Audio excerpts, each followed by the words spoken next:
Hello, I am Veronica Ritter Flansburgh.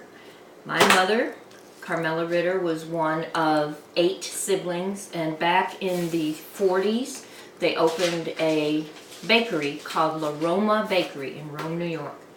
I think my Aunt Lena was the head honcho of it. Her name ended up being Lena Rossetti, and she became the master baker of the whole family. I'm not sure how many years the bakery was in existence, but I think after the war, then they let it go.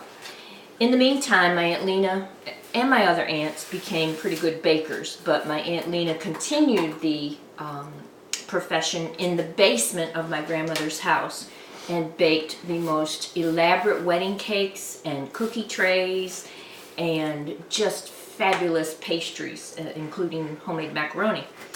One of our favorites as kids was the Italian chocolate cookies, and my mother, Carmela, was very good at making them throughout her life, and therefore I never made them.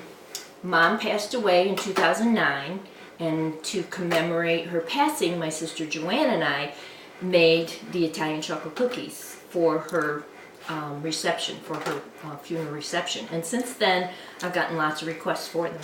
So today, I'm going to show you how to make them. I've already mixed the batter, which is a very unusual recipe, and people can never quite figure out what is in these cookies.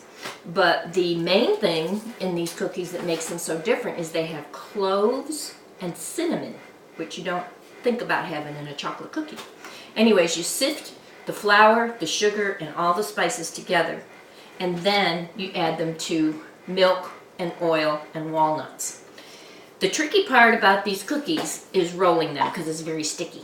I've had this in the fridge for just a little while, but it's still going to be sticky. So I usually spray my hands with some baking oil and then take a little glob and try not to make them very big because they do swell up a little bit. About the size of probably, I don't know, what is that, a ping pong ball.